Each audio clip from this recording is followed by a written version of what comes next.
Allah mah ngajadikeun kana buruh tina ladang ibadah urang teh ieu buruh teh dijadikeun anak dijieun ku Allah teh di mana? Di akhirat. Alasanana teh dua. Mana nu dua teh? Hiji. Nah, Gusti babalas radang salat abdi teh di dunia kieu wae abdi teh digajar nih. Hayang atuh hayang di dunia ulah di akhirat. Teu apaleun eta jelema. Pangna dunia teu dijadikeun tempat ganjaran, justru nu dijadikeun tempat ganjaran mah akhirat. Hiji alasanana anna dunya la tasau ma yuridu i'tahu. Dunia teu bisa menampung kana naon nu dikeresakeun ku Allah mikeun muruhan ka jalma mukmin.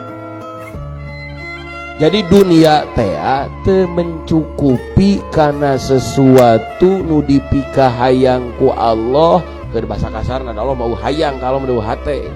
Geus mereka harti. Gitu. Jadi dunia teh teu mahi karena sesuatu anu diirodahkeun merekna Allah ka eta jalma mukmin.